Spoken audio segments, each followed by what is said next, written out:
दोस्तों, पिछली वीडियो में आपने केदारनाथ की मनोरम यात्रा का पूरा विवरण देखा। केदारनाथ की यात्रा के बाद हम वापस हेलीकॉप्टर के जरिए सोनप्रयाग के उस होटल में आ गए जहां हम रुके हुए थे। अगले दिन सुबह 7 बजे हम बद्रीनाथ की यात्रा के लिए तैयार हो गए। केदारनाथ धाम से बद्री धाम की दूरी खतरनाक पहाड़ी रास्तों पर लगभग 300 किलोमीटर की दूरी है और यह मार्ग और अधिक ऊंचाई पर स्थित है। सिरसी से चोपता, चमोली, जोशीमठ होते हुए बद्रीनाथ धाम के रास्ते की दूरी कम हो जाती है। दूसरा रास्ता लंबा है। करीब 100 किलोमीटर की यात्रा खतरनाक पहाड़ों पर सुंदर घाटियों के बीच करने के बाद हम पहाड़ी सड़क के किनारे बहुत छोटे से स्थान पर बनाए गए एक होटल के पास रुके, जहां हमने जलपान किया और खतरनाक पहाड़ पर बहुत ही होशियारी से बनाए गए उस खूबसूरत होटल का जायजा भी लिया, जिसे आप एक कॉटेज भी कह सकते हैं। अचानक वहां चलते चलते आपको दिखाई देगा कि कई स्थानों पर पहाड़ कुछ इस तरह से झुके हुए हैं कि आपकी गाड़ी के ऊपर लटके हुए दिखाई पड़ते हैं और लगता है कि कभी भी चट्टान आपके ऊपर आ सकती है। कई स्थानों पर यह दृश्य लगता है कि पहाड़ झुककर आपका स्वागत कर रहे हैं।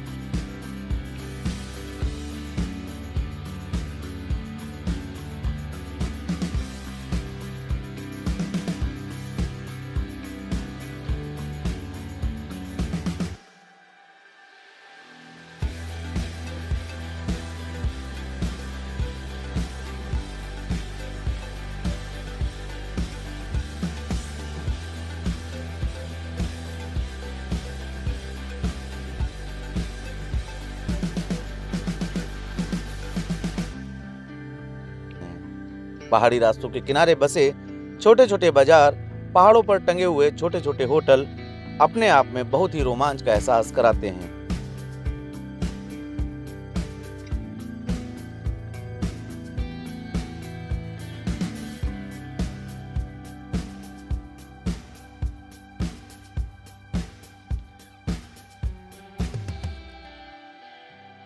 रास्ते में बद्रीनाथ मार्ग से प्रकृति का खूबसूरत नजारा देखने के लिए बहुत सी गाड़ियां रुकी हुई थी। बहुत से टूरिस्ट अलग अलग स्थानों पर रुके हुए थे।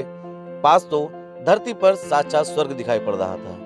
बहुत से लोग इन सुंदर पहाड़ों के आकर्षण में वहां की वादियों में कई कई दिनों तक घूमते हैं। हमने भी इस दृश्य को अपने कैमरे में कैद किया और लोगों से उनके अनुभव के बारे में बात की। वहां पर हमने कुछ पहाड़ों पर भी चढ़ने की कोशिश की, मजा लिया, लेकिन वाकई में पहाड़ों पर चढ़ना आसान नहीं है।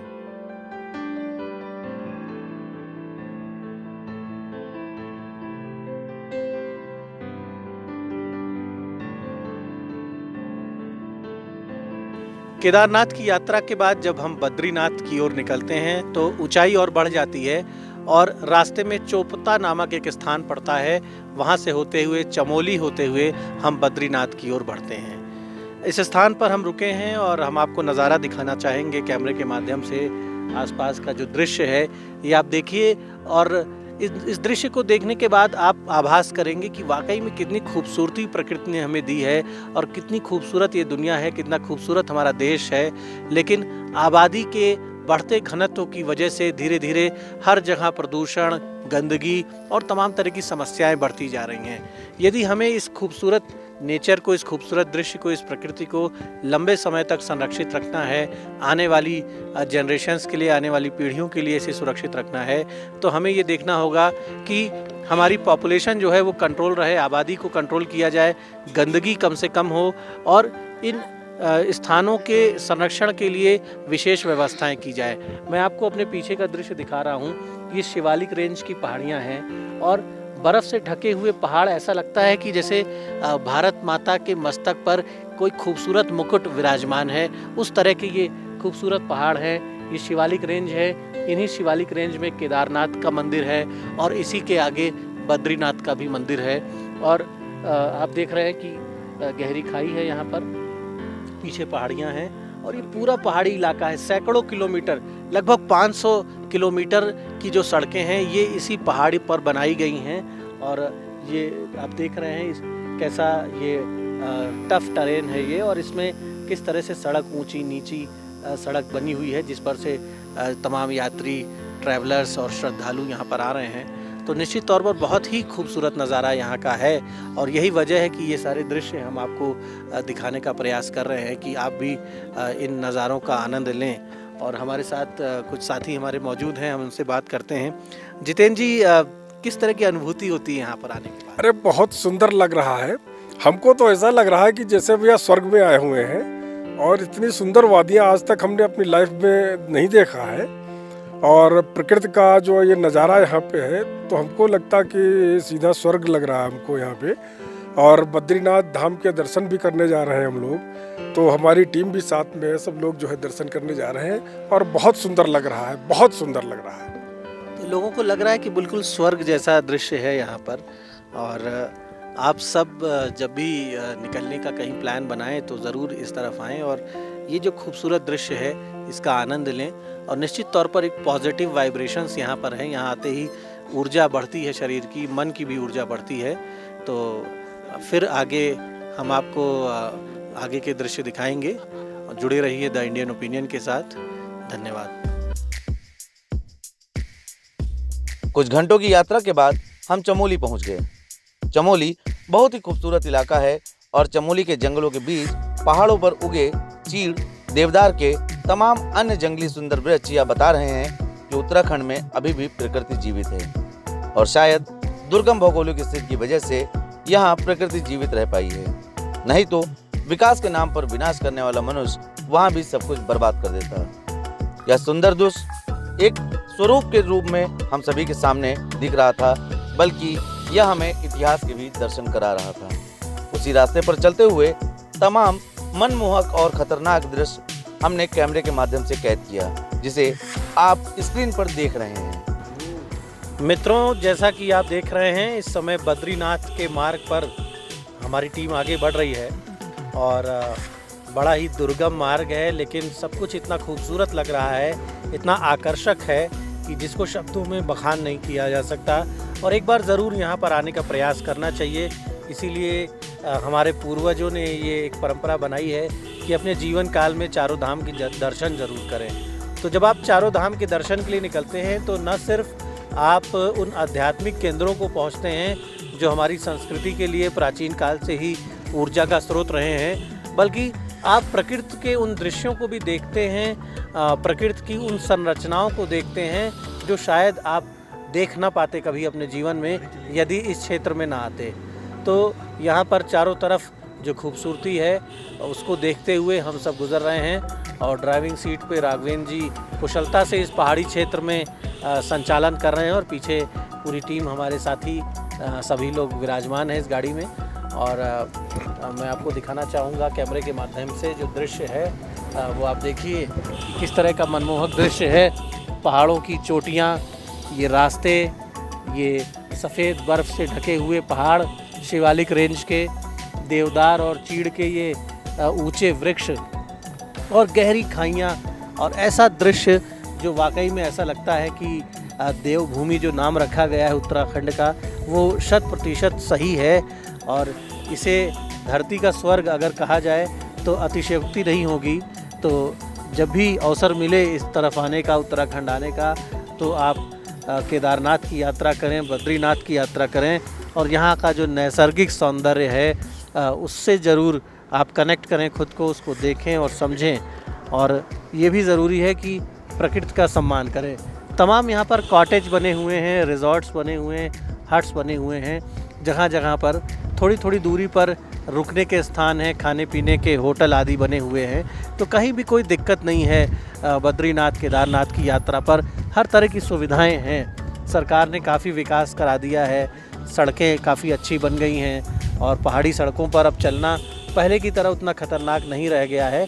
थोड़ी सी सावधानी बरत कर आप ये यात्रा आसानी से पूरी कर सकते हैं और आप आध्यात्मिक आनंद के साथ साथ प्रकृति के अद्भुत आनंद का भी लाभ उठा सकते हैं।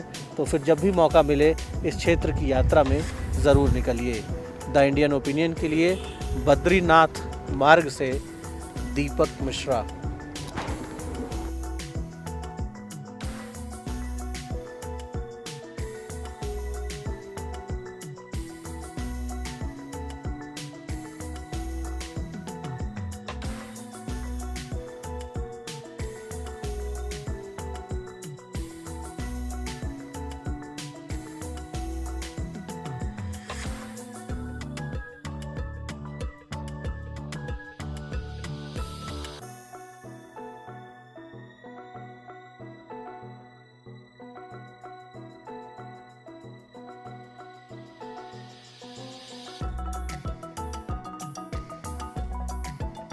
आगे बढ़ते हुए हमारी टीम पहाड़ी रास्तों पर ऊपर नीचे होते हुए खतरनाक मोड़ से बचते हुए दुनिया के सबसे ऊंचे धर्म स्थल के रूप में चर्चित भगवान बद्रीनाथ के मार्ग में आसपास मौजूद अतुलनीय प्राकृतिक आध्यात्मिक दृश्यों का आनंद ले रही थी। फिर हमें वन विभाग का एक वॉच टावर मिला, जहां से वन विभाग की टीमें पहाड़ी जंगलों की निगरानी करती हैं। भारत के जंगलों में सीधे खड़े देवदार के वृक्षों और तमाम सुंदर पहाड़ी नदियां और झरने वहां के वातावरण को और खूबसूरत बना रहे हैं। लेकिन पहाड़ों पर बढ़ता अतिक्रमण, पहाड़ों पर बढ़ता अवैध निर्माण, बाहरी लोगों का बढ़ता आवागमन पहाड़ की पवित्रता को खत्म कर रहा है। जगह जगह कूड़ा करकट, गंदगी और प्लास्टिक के दुष्प्रभाव से पहाड़ मुरझा रहे हैं। इतना ही नहीं, बहुत से स्थानों पर लोग पहाड़ों में जमकर शराब का सेवन कर रहे हैं और शराब और बियर की बोतलों को इधर उधर पहाड़ पर फेंक रहे हैं। उत्तराखंड में स्थित ऋषिकेश एम्स के डॉक्टर दंपति से हमारी उसी क्षेत्र में मुलाकात हो गई। डॉक्टर दंपति ने क्षेत्र की खूबसूरती की चर्चा करते हुए इस बात पर चिंता जाहिर की कि पहाड़ में लोगों की भीड़ के साथ साथ प्रदूषण बढ़ता जा रहा है और सरकार इसके प्रति लापरवाह बनी हुई है। बद्रीनाथ के मार्ग पर शिवालिक रेंज की ये जो खूबसूरत पहाड़ियाँ हैं, ये जो खूबसूरत घाटियाँ हैं, यहाँ पर ये जो पहाड़ हैं इन्हें रुद्रनाथ कहा जाता है और बताया जाता है कि इनसे ही थोड़ी दूर पर बद्रीनाथ के पहाड़ हैं, जहाँ पर बद्रीनाथ का विशाल प्राचीन मंदिर स्थित है। और तमाम लोग यहाँ पर देश के कोने कोने से आते हैं और यहाँ पे आने के बाद जो यहाँ की खूबसूरती है वो बहुत ज़्यादा लोगों को प्रभावित करती है। कुछ यहाँ पर यात्री हमारे साथ मौजूद हैं और ये डॉक्टर दंपति हैं, आप ऋषिकेश से यहाँ पर आए हैं। मैडम, आपका क्या नाम है? अनुराधा खंडेलवाल। अनुराधा जी, यहाँ पर जब आप आ रहे हैं और इन दृश्यों को देख रहे हैं और दर्शन करके भी आप आए हैं बद्रीनाथ के, तो आप दूसरे लोगों के लिए जो यहाँ नहीं पहुँच पाए हैं उनके लिए किस तरह से आप इन दृश्यों का और वहाँ जहाँ बद्रीनाथ में आपने दर्शन किया उस क्षेत्र का किस तरह से आप वर्णन करेंगे? बहुत ब्यूटीफुल प्लेस है एंड भगवान के दर्शन भी बहुत अच्छे हो रहे हैं इस टाइम पे, बट थोड़ा कोविड से सेफ्टी से रहें सब, क्योंकि बहुत भीड़ आ रही है इस टाइम पे। अब लोग कोविड ऐसा सोच रहे हैं हम कोविड फ्री हो गए हैं, कोविड ख़त्म हो चुके हैं, बट ऐसा कुछ भी नहीं है। थोड़ा सेफ्टी से रहें और थोड़ा सेफ रहें। बाकी very beautiful, this place is very beautiful. सबको एक बार आना चाहिए। हाँ, मतलब एक बार जरूर आना चाहिए यहाँ पे सबको। अच्छा, एक यहाँ पर हम देख रहे हैं कि लोग धार्मिक उद्देश्य से आते हैं, आध्यात्मिक ऊर्जा के लिए आते हैं, लेकिन बहुत से लोग, तमाम जो टूरिस्ट यहाँ पर आ रहे हैं, और यहाँ पर बहुत ज़्यादा पॉल्यूशन फैल रहा है। लोग वाइन की बॉटल्स फेंक रहे हैं, प्लास्टिक का कचरा काफ़ी फेंक रहे हैं और ये जो एक खूबसूरत क्षेत्र हमारे देश का है, धीरे धीरे ये भी प्रदूषित हो रहा है। लोगों को मतलब सोचना चाहिए। जैसे हम वहाँ जाते हैं नॉर्थ ईस्ट में, सिक्किम एरिया में, तो वहाँ के तो मतलब ड्राइवर्स ही काफ़ी अवेयर हैं, वो गाड़ी के अंदर ही डस्टबिन रखते हैं। तो उस तरीके का कुछ होना चाहिए कि आप गाड़ी से जिससे आ रहे हैं उसमें डस्टबिन रहे, तो आप जो भी यूज़ ले रहे हैं, प्लास्टिक का चिप्स का पैकेट या फिर फ्रूटी का पैकेट कुछ भी हो, तो वो गाड़ी की आप उस डस्टबिन में डाल दें, फिर वो एज इट इज़ होटल की किसी भी डस्टबिन में वहाँ से डिस्पोज ऑफ हो जाए। बट लोग ऐसे सड़कों पे कुछ टॉफ़ी खाई तो छिलका फेंक दिया, गाड़ी में से यूँ सीधा थ्रो कर दिया, तो वो नेचुरल ब्यूटी। गवर्नमेंट कहती है कि हम उत्तराखंड को और ख़ासतौर पर जो ये चार धाम का क्षेत्र है इसको हम प्लास्टिक फ्री कर रहे हैं। आपने क्या देखा जहाँ जहाँ आपको प्लास्टिक गंदगी दिखाई? लोग गंदगी कर रहे हैं। गवर्नमेंट तो बहुत मतलब कोशिश कर रही है कि हम मतलब क्लीन करें, बट लोगों में जितना पढ़ रहे हैं उतना बात भी अवेयरनेस नहीं है कि हम डस्टबिन मतलब कचरा डस्टबिन में डालें। मतलब ऐसे नहीं कि उसको ऐसे फेंक दें, मतलब शीशा नीचे क्या थ्रो, नीचे क्या थ्रो, तो फिर प्लास्टिक जम जाएगा तो फिर ये वनस्पति उगेगी नहीं, ये अपने आप खत्म हो जाएगी नेचुरल ब्यूटी। फिर वो जैसे हमारा राजस्थान है बिल्कुल प्लेन हो गया, ऐसे प्लेन हो जाएगा, यहाँ पे बिना पेड़ों के दिखेगा हम कुछ दिनों बाद। तो देखिए, डॉक्टर अनुराधा ने एक बहुत महत्वपूर्ण बात यहाँ पर कही है कि जिस तरह से गंदगी यहाँ पर इस खूबसूरत क्षेत्र में गंदगी बढ़ती जा रही है, प्लास्टिक बढ़ता जा रहा है, गार्बेज बढ़ रहा है, लोगों का आवागमन बढ़ रहा है, तो इसको कंट्रोल करने की ज़रूरत है। नहीं तो जो यहाँ की खूबसूरती है वो ख़त्म हो जाएगी और जो यहाँ वनस्पतियाँ उगती हैं, जो यहाँ दुर्लभ जड़ी बूटियाँ उगती हैं, वो आपको नहीं मिलेगी। तो जो दूसरे क्षेत्र हैं वैसा ही ये क्षेत्र भी हो जाएगा और यहाँ का जो आकर्षण है, ये जो प्राकृतिक धरोहर है, इसका हम आनंद नहीं ले पाएंगे। तो ये ज़रूरी है कि आप उत्तराखंड आएँ, आप चार धाम की यात्रा करें, पहाड़ों में, वादियों में आप घूमें, लेकिन आप उनका सम्मान भी करें, उसको रिस्पेक्ट करें और कोशिश करें कि बिल्कुल भी यहाँ गंदगी ना हो, कोई भी अव्यवस्था ना हो। द इंडियन ओपिनियन के लिए बद्रीनाथ मार्ग से दीपक मिश्रा। सुबह 7 बजे हमारी टीम केदारनाथ से निकली थी और शाम को लगभग 7:30 बजे दुर्गम रास्ते में सुंदर घाटियां, झरने और चमकते हुए हिम शिखरों के दर्शन करते हुए हम बद्रीनाथ धाम पहुंच गए।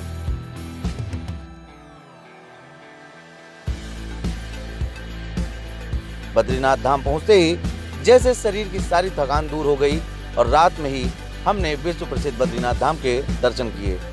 रात में देर होने की वजह से हम मंदिर के अंदर प्रवेश नहीं कर सकते हैं, लेकिन मंदिर प्रांगण से दर्शन हुए। रात में ही हम लोगों ने वहां पर दर्शन किए, वहां से कैमरे के जरिए अपने अनुभवों को भी लोगों के साथ साझा किया। मंदिर में वापस आने के बाद हमने स्थानीय होटल पर भोजन किया। आपको बताते चलें, बद्रीनाथ धाम और केदारनाथ धाम दोनों स्थानों पर सरकार की ओर से यात्रियों के विश्राम और भोजन आदि की व्यवस्थाएं उचित रूप से नहीं की गई हैं। कुछ स्थानों पर लोग भंडारा लगाते हैं, लेकिन कई स्थानों पर स्थानीय दुकानदार लोगों का शोषण करते हैं। कई गुना ऊंची कीमत पर भोजन और नाश्ता उपलब्ध होता है, जबकि इन मंदिरों से उत्तराखंड सरकार को भारी कमाई होती है। इसके बावजूद मंदिर में आने वाले भक्तों के लिए सरकार की ओर से कोई खास इंतजाम नहीं किए गए हैं। पास ही स्थित एक धर्मशाला में विश्राम करने के बाद सुबह हमारी टीम बद्रीनाथ धाम में दर्शन पूजन के लिए पहुंची।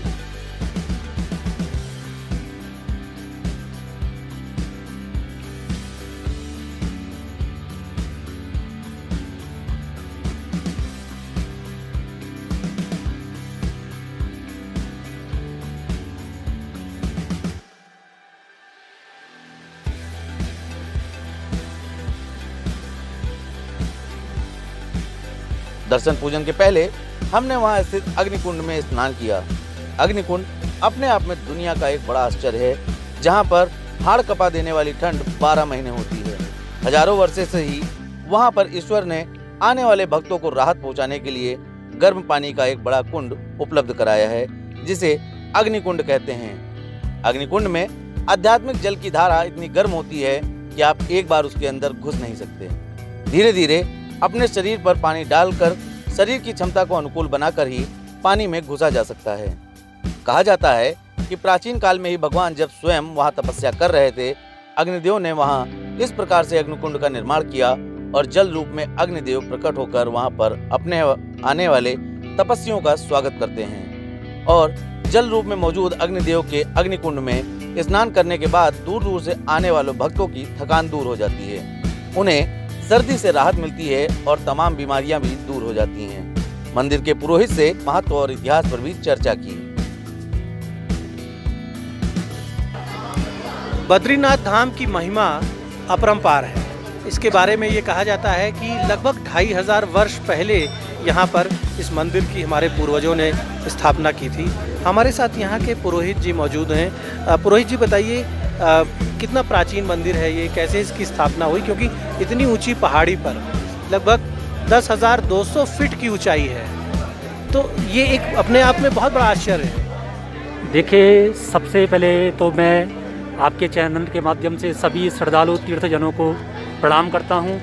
ये बद्रिकाश्रम क्षेत्र जो है, इसको मुक्तिधाम कहा जाता था। सर्वप्रथम जो मंदिर में स्थापित मूर्ति है, पहले यहीं पे रहती थी। ये मार्कंडेय शिला है, यहाँ मार्कंडेय ऋषि का आश्रम हुआ करता था।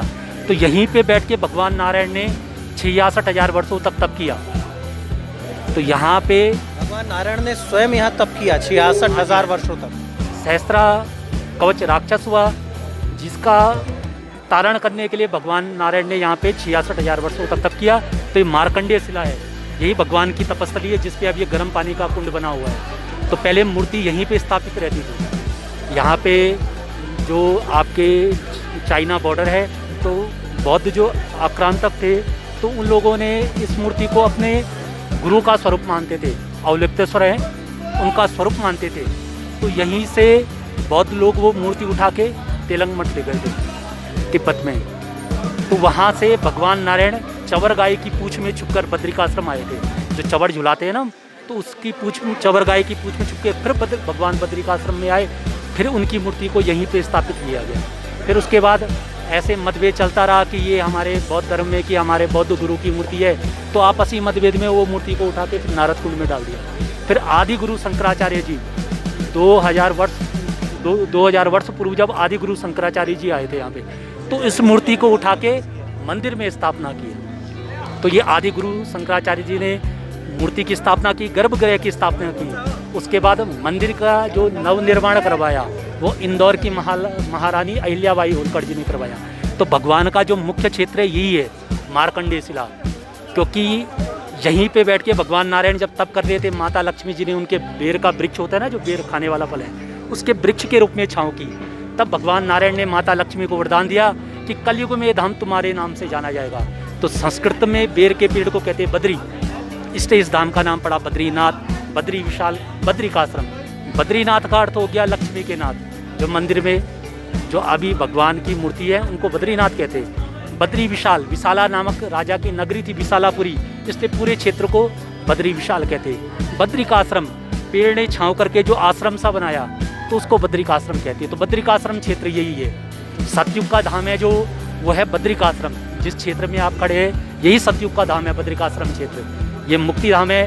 पहले आदमी यहाँ भूमि के लिए आता था कि इस भूमि में कहते हैं कि एक दिन का तप करने से 10,000 वर्षों का फल मिलता है। तो यहाँ भूमि के लिए आता था। कहते हैं काशी में मरने से मुक्ति होती थी, यहाँ गमन करने से। काशी मरणम मुक्ति, बद्री गमनम मुक्ति। यहाँ जिस जो शरीर के सहित बद्रिकाश्रम आ गया वो मुक्ति माना जाता था, क्योंकि प्राचीन काल में लोग घर से विदा होके आते थे कि बद्री नारायण जा रहा हूँ, आ गया ठीक है, नहीं आया जय बद्री विशाल। तो यहीं शरीर को छोड़ के चले जाते थे। तो उन लोगों को न तेरहवीं होती थी, न वार्षिक श्राद्ध, न द्वितीय वार्षिक श्राद्ध, कुछ नहीं होता था उनका।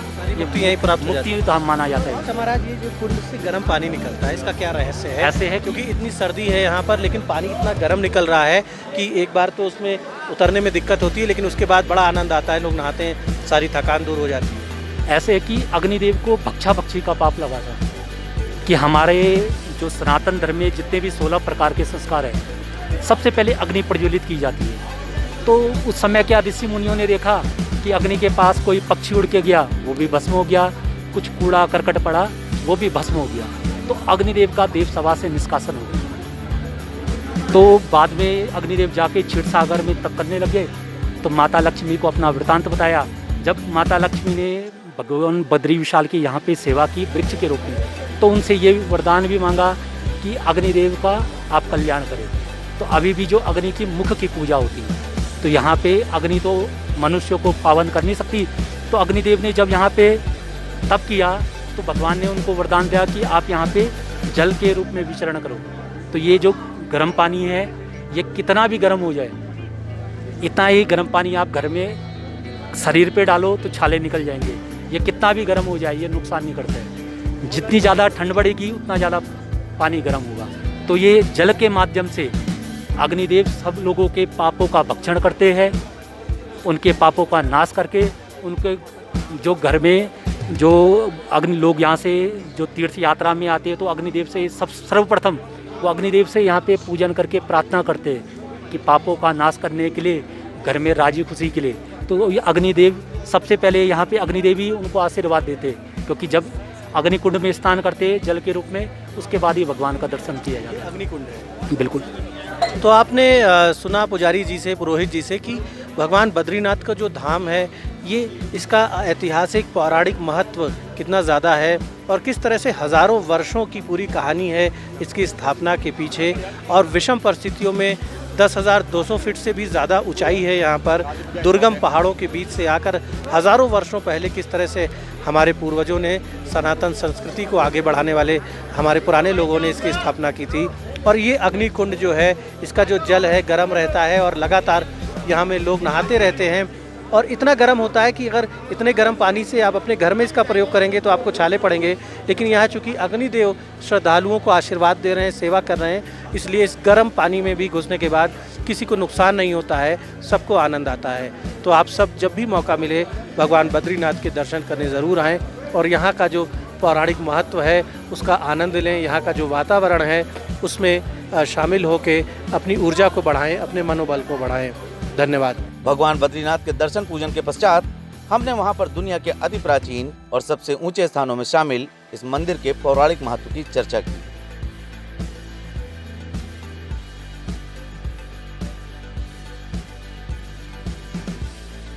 इसी के साथ बद्रीनाथ की यात्रा को संपन्न करके वापस हमारी टीम सुबह 11 बजे लखनऊ के लिए निकल पड़ी। इस बार हमारा रास्ता बदल गया। बद्रीनाथ से लखनऊ के नजदीकी रास्ता जोशीमठ, कर्णप्रयाग, गैरसैंण, रानीखेत, भीमताल, काठगोदाम, बरेली, हरदोई से लखनऊ का था।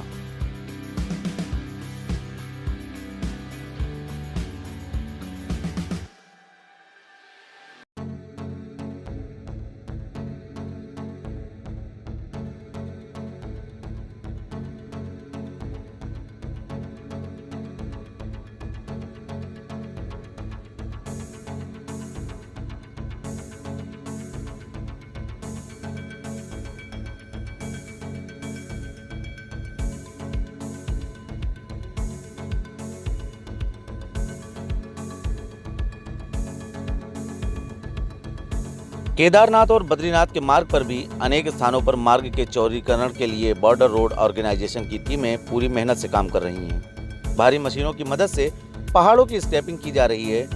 पूरे 4 धाम यात्रा से जुड़े सभी मार्ग का 10 मीटर तक चौड़ीकरण किया जा रहा है। हजारों फीट ऊंचे पहाड़ों पर 10 मीटर चौड़ी सड़क बनाना वाकई में बहुत मुश्किल काम है, लेकिन मोदी सरकार 4 धामों के विकास के लिए गंभीरता से काम कर रही है और उत्तराखंड राज्य में धार्मिक पर्यटन ही है राज्य की आय का मुख्य स्रोत हैं। 4 धाम यात्रा के लिए आने वाले पर्यटकों के दम पर ही उत्तराखंड में हजारों लोगों को रोजगार मिलता है।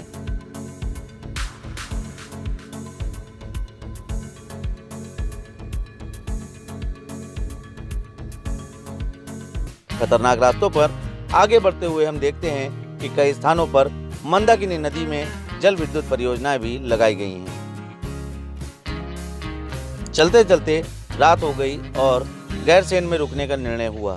हम लोग एक होटल में रात्रि विश्राम के लिए रुके। आपको बताते चलें कि गैरसैंण को उत्तराखंड की राजधानी बनाने पर भी लंबा आंदोलन चल रहा है और यह भी बहुत खूबसूरत स्थान है। गैरसैंण में रात्रि विश्राम करने के पश्चात सुबह हम फिर अपनी यात्रा के अगले हिस्सों की ओर बढ़ गए। पहाड़ों के खूबसूरत रास्तों पर चलते हुए हम रानीखेत कैंट होते हुए हमारी टीम नैनीताल पहुंची। नैनीताल जनपद में ही कुछ आगे बढ़ने पर हम कैंची धाम पहुंच गए। कैंची धाम विश्व प्रसिद्ध है और बाबा नीम करोली की आध्यात्मिक साधना का केंद्र है, जिन्होंने मानवता और पर्यावरण संरक्षण के लिए दुनिया को बड़ा संदेश दिया।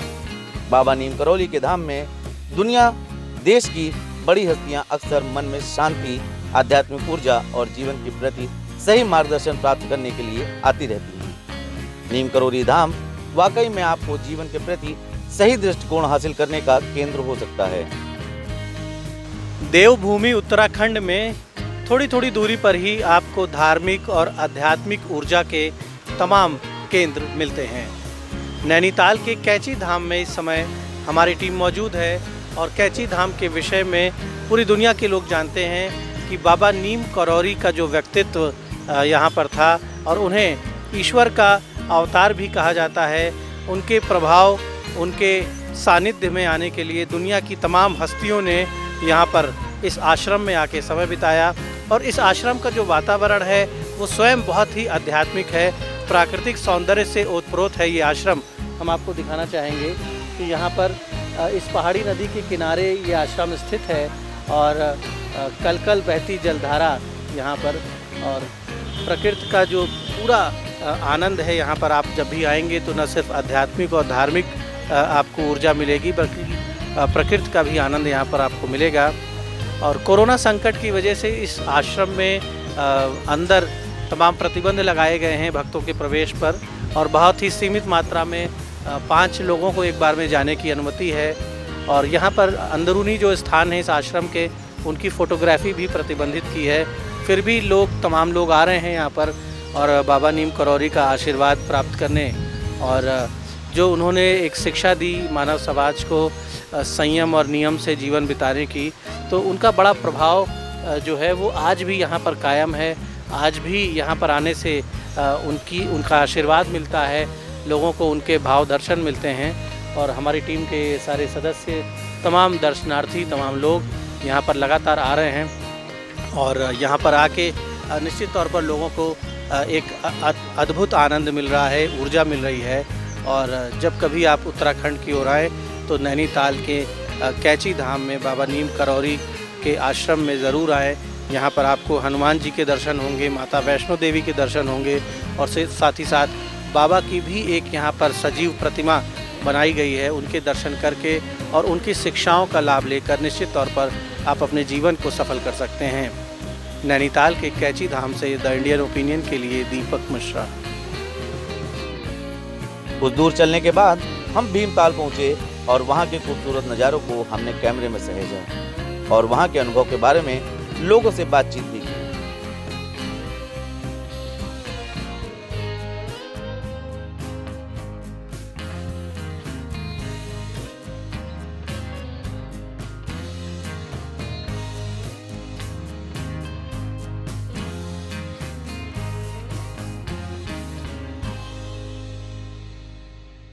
भीमताल से ही कुछ दूरी पर हमने एक संत के आश्रम पर विश्राम किया। रानी बाग स्थित स्वामी राजाराम के अद्वैत निकेतन आश्रम का एक दृश्य बड़ा ही मनोरम है। आश्रम के किनारे एक सुंदर नदी भी बहती है, जिसे कुछ लोग रामगंगा तो कुछ लोग गार्गी अथवा पुष्पभद्रा नदी के नाम से भी जानते हैं। पुष्पभद्रा नदी में हमने स्नान भी किया और पवित्र जल का सेवन भी किया। यकीन मानिए, नदी के जल के संपर्क में आते ही शरीर की थकान दूर हो गई। नई ऊर्जा और नए उत्साह के साथ नदी में स्नान करके हमने खूब आनंद लिया। मित्रों, इस समय हम मौजूद हैं नैनीताल में और नैनीताल के निकट भीमताल नामक स्थान के पास से ये रामगंगा नदी बह रही है। रामगंगा नदी की धारा में हम इस समय बैठे हुए हैं। पानी काफ़ी कम है इस समय, लेकिन ये दृश्य बड़ा आनंददायी है। और रामगंगा नदी जो है, इसका पौराणिक महत्व है और इसके पीछे विशाल पर्वत आप देख रहे हैं। विशाल पर्वत श्रृंखला मौजूद है। रामगंगा नदी की धारा निर्मल धारा, इतना स्वच्छ जल है इसका कि इसको हम। स्वामी राजाराम का व्यक्तित्व विलक्षण है। उनकी उम्र लगभग 80 वर्ष है और वह दक्षिण भारत के रहने वाले हैं। आपको जानकर आश्चर्य होगा कि 17 वर्ष की उम्र में ही उन्होंने अपना घर परिवार छोड़ दिया था। दक्षिण भारत के एक संपन्न परिवार से थे, लेकिन माता पिता का आशीर्वाद लेकर अपना जीवन भगवान की सेवा में समर्पित कर दिया। उन्हें अंतरात्मा से यह संदेश मिला कि उन्हें देवभूमि उत्तराखंड में महादेव की साधना करनी चाहिए। बस इसी बात को ग्रहण करके उन्होंने अपना घर छोड़कर दक्षिण भारत से उत्तर भारत में उत्तराखंड में आकर बस गए और पुष्पभद्रा नदी के किनारे पिछले 60 वर्षों से तपस्या कर रहे हैं। आपका महाराज जी बताइए, जन्म कहाँ हुआ था? घर आपका कहाँ पे है? इस समय वो तेलंगाना में पड़ चुका है। पहले आंध्र प्रदेश एक ही था। किस वर्ष में आप और कितनी आयु थी जब वहाँ से? कैसे चल रही है? जब मैं सन 64 में निकला, उस समय मेरा आयु 17 वर्ष की थी। आपके माता पिता क्या करते थे? मेरा माता पिता जो है, पिताजी नौकरी थे और माँ जो है ना एक घरेलू महिला थी। और हम लोग हुई आपकी शुरुआती शिक्षा जो है, कुछ मेरा पिताजी बॉम्बे में रहते थे, वहीं उनका कितने भाई बहन उद्योग थे था। आप? हम लोग 5 हैं। तो आप कैसे, आप इस दिशा में कैसे बढ़ गए? कब मेरे मन में को ये विचार शुरू आया? से ही था, बचपन से ही मुझे जो है ना समाज से, लोगों से मुझे रुचि नहीं था, जिससे कि माता पिता भी जो है ना मेरे प्रति बहुत चिंता करते थे, क्या होगा, कैसे होगा। तो मैं इनको कहता था, मैं एक कन्या जैसा मेरा जीवन है, मुझे उस ईश्वर को दान कर दो कन्या जैसा। ऐसे मैं अपना माँ से कहा करता था। और कालांतर में जो है ना वही बना कि जो है ना बिना माता पिता के आज्ञा के ये मार्ग फलता नहीं है। तो मैंने उनसे आज्ञा ली। ये हमारे भारतीय परंपरा में है। माता पिता जो है कई सपने देखते हैं बच्चे के प्रति, तो उन सपनों को मैं साकार नहीं कर पाया। मैं पवित्रता से जो है ना रहने का शपथ ली, जैसा एक कन्या अपना कभी माता पिता को दुख हुआ, रोए आपके लिए कि आप जा रहे हैं घर छोड़ के? उनको जब ये हो गया कि ये बिल्कुल जने इसने निश्चय कर लिया ये आप इसी मार्ग पर जाना चाहते हैं, तो उन्होंने कहा कि ये बहुत ध्यान से इस मार्ग पर चलना, पवित्रता कम होती है, पतित बन जाते हैं। आप ऐसी माया में, किसी प्रलोभन में नहीं जाना। माता पिता का इधर कुछ समाचार मिला पिछले कई वर्षों में? कुछ बातचीत, हालचाल? हाँ, मैंने वैसा एक जैसा एक सामान्य रूप से एक कन्या जाती है अपना माता पिता को देखने, मैं ऐसा गया हूँ, पर वहाँ रहने का कोई मैंने इच्छा नहीं की। मिल के चले आए और मेरा कर्मस्थल यही रहा। कर्मस्थल यही रहा। और दूसरा, तीर्थों में मैं जैसा देखता था, मुझे कुछ जो है ना मेरे को सूट नहीं करते थे। इस कारण से जो है ना मैं इस नैनीताल जनपद में जो है ना रहने का निश्चय किया। और ये भौगोलिक विशेषता से आप देखेंगे, ये मार्कंडेय ऋषि का तपोस्थली माना जाता है।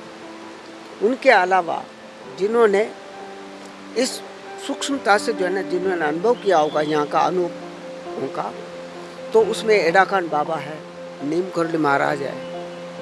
ऐसे तपस्वी लोग यहाँ पर रह के साधना किए। तो ये एडाखान महाराज जो थे वो ब्रिटिश काल में थे। उन्होंने अपना तपोस्थल जो है छोटा कैलाश के नीचे गुफा है, उस गुफा में उन्होंने साधना की। उसके बाद जो है ना वो जब उनका वो स्वस्थ शरीर चले गए, उनका शरीर नहीं मिला। वो यहाँ से जो है ना लोहाघाट से काली नदी निकलती, यही इस नदी में वो ऐसे चलते हुए जो है ना अदृश्य हो गए। मैंने उनके अंदर ऐसा यौगिक विज्ञान था। ये पंचभौतिक ये शरीर को इसको जो है ना अपने अपने तत्व में विलीन करके अपना आत्म स्वरूप से जो है ना वो उस देवलोक को चले गए। आपने स्वयं क्या सोचा है? अध्यात्म के क्षेत्र में आप कई दशकों से हैं, काफ़ी समय से हैं, क्या मानते हैं, क्या आपके जीवन का ये होता है? हम भी जो है ना आप जैसे किसी गृहस्थ में हमने जन्म लिया है। अध्यात्म तो आपका भीतर का शक्ति है। हम जैसा हम प्रकृति और पुरुष मानते हैं, जब पुरुष प्रकृति के संसर्ग में आता है तो कोई रूप धारण करता है। जब रूप धारण करके उसको क्या करना चाहिए, हमारे भारतीय दर्शन के अनुसार ये हमारा भारत भूमि जो है ये कर्म भूमि है। यहाँ पर कर्मों का लेखा जोखा है। तो मैं उन कर्मों का लेखा जोखा को यहाँ पूरा करना चाहता हूँ। पूरा करके जो है मैं कर्म से बिल्कुल शून्य होकर मैं अपना शरीर को छोड़ना चाहते हैं। ये मेरा भीतर इच्छा है। और इसलिए जो है ना मैं यह जगह को कर्मस्थली के रूप में वो किया है। तो ये इस प्रकृति को मैं अपना माँ मान के इसको समर्पित होके मैं यहाँ पर तरह तरह के जो है ना पेड़ पौधे लगाए जो यहाँ लुप्त हो रहे, उन वनस्पतियों को भी मैंने यहाँ लगा रखा है। तो ऐसा जगह रहा है। तो अभी जो शेष है, अब वो शेष जो है ना मैं कितना कर पाऊँगा ये मैं उस ईश्वर पे छोड़ते हैं। अभी तक तो ऐसा है। तो आपने सुना, स्वामी जी की बातों को सुना, और आपके जैसे बहुत से संतों ने अपना सर्वस्व छोड़कर, अपना जीवन, अपना गृहस्थ जीवन, अपना परिवार, धन संपदा सब कुछ छोड़कर आप जैसे बहुत से संत यहाँ पर तपस्या करते हैं उत्तराखंड देवभूमि में। और पहाड़ों के किनारे, नदियों के किनारे, झरनों के किनारे आप तपस्या करते हैं, संसार की कुशलता की कामना करते हैं, भारत की कुशलता की कामना करते हैं। और साथ ही एक बात आपने कही कि देवभूमि उत्तराखंड जो है इसको संरक्षित करने की ज़रूरत है। यहाँ पर हज़ारों वर्षों से ऋषियों मुनियों की ये तपस्थली रही है, देवताओं का यहाँ पर वास रहा है। और इस वजह से यहाँ की जो प्रकृति है वो अपने आप में अनोखी है, अपने आप में एक विश्व धरोहर है। तो इसको सुरक्षित और संरक्षित रखने की ज़रूरत है। और ताकि आप जैसे संत जो देश दुनिया के अलग अलग हिस्सों से आते हैं, उन्हें यहाँ पर आध्यात्मिक साधना के लिए अनुकूल वातावरण मिल सके। द इंडियन ओपिनियन के लिए नैनीताल से दीपक मिश्रा। काठगोदाम के निकट स्थित स्वामी राजाराम के आश्रम से शाम 4 बजे निकलकर हम फिर यात्रा पर आगे बढ़ते हैं। कुछ दूर चलने के बाद काठगोदाम होते हुए हम उत्तर प्रदेश की सीमा की ओर बढ़ने लगते हैं। यह कड़वी सच्चाई है कि अपने उत्तर प्रदेश के नजदीक पहुंचते ही सड़कों पर भारी प्रदूषण, भीड़ और बेलगाम जनसंख्या की वजह से हर तरफ अव्यवस्था दिखाई पड़ती है। थोड़ी देर पहले हम लोग जिस शुद्ध वातावरण में थे, अब वह हमारा साथ छोड़ चुका है। बरेली जनपद की सीमा में प्रवेश करने के बाद शाहजहांपुर, हरदोई होते हुए देर रात हम लखनऊ पहुंचे। हमारी पूरी यात्रा बहुत आनंददायक रही और एक बड़ी शिक्षा भी मिली कि मनुष्य को इस धरती पर और इसके सुंदर पर्यावरण, माँ प्रकृति की रक्षा करने की जरूरत है, क्योंकि प्रकृति के दम पर ही मनुष्य ही नहीं बल्कि सभी जीवों का जीवन है। हम लगातार प्रकृति को नुकसान पहुंचा रहे हैं। हमें जनसंख्या को नियंत्रित करके, प्रदूषण को नियंत्रित करके प्रकृति की रक्षा करनी होगी, कुदरत को बचाना होगा। नहीं तो बीमारी और गंदगी की वजह से मानव जीवन का अस्तित्व खतरे में पड़ जाएगा। आपको यह वीडियो कैसा लगा जरूर बताएं और कमेंट बॉक्स में अपना सुझाव अवश्य दें। हमारे चैनल को सब्सक्राइब करें और इस वीडियो को ज़्यादा से ज़्यादा लोगों तक शेयर कर पहुंचाएं। धन्यवाद।